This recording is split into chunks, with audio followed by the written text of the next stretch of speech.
AFC South, electric football. Who's in that division? Steve doesn't know because he messed up one moment ago. But I think it's the Colts, the Texans, the Titans, the Jaguars. Stu's going to tell you who's going to win it.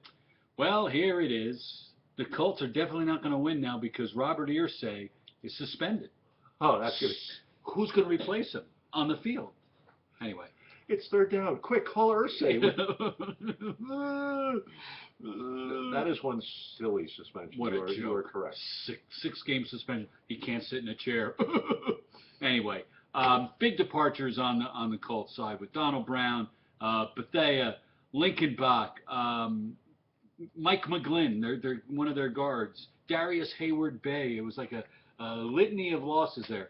I don't like their running game, but I like the pickup of Hakeem Nicks for the Colts, and I see it Colts, Titans, Jacksonville, and the Texans. It's an easy division for them to win, but their first two games are Denver and the Eagles, so they might start 0-2 and pick it up from there. The secondary is suspect with Vontae Davis back there and Greg Butler. I mean, that's your last line of defense. It's not great, but in this division, it's enough. If Jacksonville can get Bortles ready early, I think they can even battle these little Colts that they have here. The Titans lose Chris Johnson, Baronis, Kenny Britt, and they brought in Michael Orr, Dexter McCluster. They did pick up Bishop Sankey, which is a nice pickup, but I don't think he's going to be ready to go. I don't see anything that tells me this team is improved. Locker can't stay upright. I like Jake Locker. When he's in, he's good. I just don't know that if he can do it. I don't know if Taylor Lewin can help much as a rookie. Another great pickup. They had some decent draft picks. I just don't think they're going to be ready. Wizenhunt has a lot of magic to do with this team. I like him as a coach. I think there'll be someone we'll be talking about again in the future, but not now. Jacksonville, I mean, you lost MJD, Blaine Gabbert, Brad Meester, Jason Babin, but they brought in Blake Bortles. That's the guy I watched the most in preseason this year. He's going to be really good, ladies and gentlemen. Toby Gerhart, what white guy has run well in the last 30 years? Ooh, Danny Woodhead. I said run well. Okay. Anyway, I like the way this team is going, but they're not going anywhere this year. The defense is young and improving, and though they lost Drew, I think it was time actually, they gained Bortles, which is, they needed a quarterback. They've not had a quarterback in a number of years, probably since number 8 was roaming the sidelines. No running game to speak of, and what a waist-grabbing Gerhart. I know I'm pounding on that, but he's a third down back at best for this team, and that's not going to get it going. He's their running game. The Texans, they should have won a Super Bowl 5 years ago, and now I'm ugh. Other than Clowney, who looks like the real deal, what did this team do to help themselves? Ryan Fitzpatrick's their quarterback. He's that much better than Schaub. Schaub isn't even going to start for Oakland. Ryan Mallett. What? Ryan. Oh, he's Mallett. Terrible. He just got there the other day. Ryan Mallett's nobody. If they kept Jimmy Garoppolo over Ryan Mallett, they couldn't even get anything of a 7th-round draft pick for him. No. This is another division where I'm like, bleh, Colts.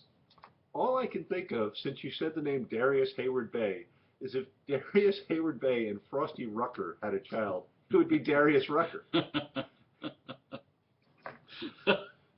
I can't stop at that. And the Dolphins make me cry. Exactly. Anyway, everybody thinks the Colts are going to run away with this. To hear football, actual football guys, as opposed to these two knuckleheads, talk about Andrew Luck. He's the greatest quarterback ever, and he's already won 3 or 4 Super Bowls and blah, blah, blah. It's fascinating. He is going to have a great middle of the field to work because he's got that big fleener of his, and he's also got Dwayne Allen coming back, and Dwayne Allen can actually outplay Kobe Fleener. So I expect big things out of the Colts offense. What I like about the Colts is they have solid players on all 3 levels on defense.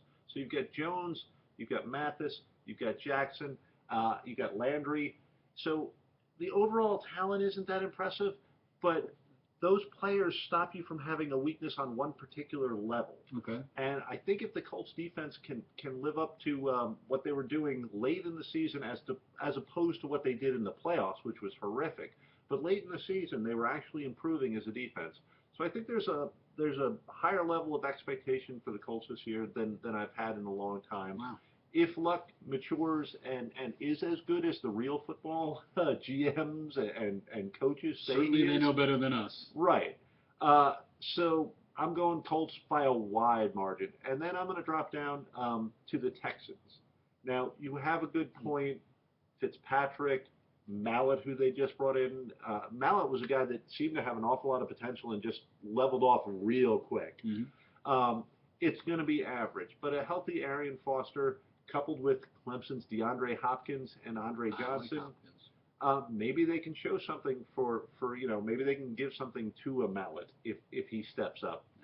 Jadeveon Clowney and J.J. Watt is just terrifying. I don't want to be the offensive lineman playing those guys. Honestly. Yeah. So, did I think they should have picked Clowney? Did I think they should have dropped down and tried to get a quarterback and add depth to their team? Yeah, I thought that, but we're going to find out really pretty soon if those two guys are just going to be murdering quarterbacks all you don't season. pass on Clowney. Clearly, you're higher on Ken Wisenhunt than I am, because I guess it's not completely his say, but they've developed an amazing collection of average talent. Jake Locker, Sean Green, Nate Washington. Who on the defense gives you any hope? McCourty. There's really there's that other guy that's always walking under the sun. There's that guy on defense that breathes oxygen a lot. There's 32. They have that guy that wears the even number. They really have a lot of forgettable players. Hate to be the announcer at that stage. Yeah, and the Jaguars, you hit the nail on the head. Blake Bortles gives them hope. All of a sudden, Blake Bortles is looking like the best of what was supposed to be a very strong rookie quarterback class. Mm-hmm. He has outplayed the others. He's probably going to outplay Chad Henne. It's hard to believe that they're going to keep him sitting for very long. Not long. I am interested to see what Toby Gerhart does. I watched him a little bit in Stanford. I watched him as a Viking player. He's a little plodding, but he does occasionally break a big run, and he's not a back that's going to get you negative yardage. He's not going to sit back there and dance and stuff like that. Reminds me of Peyton Hillis, but shifty he ain't. He's not gonna. You're not gonna confuse MJD. Oh, there's your answer, Peyton Hillis. Oh, but he wasn't great. He was great one season. Won me a championship. So decent left side of the line with Luke Joquel and Zane Bidels, the French guys. The French guys over on the left side.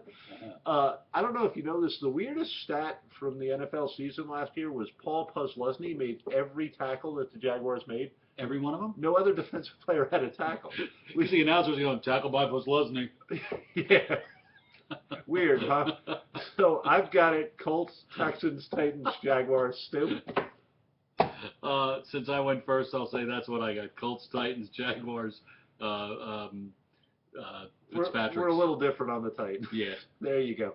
Anyway, we're going to move to the AFC West. It's the last one. You've stayed with us this long. You might as well see what we say. I mean, who could possibly win the AFC West? There we go. We'll be right back.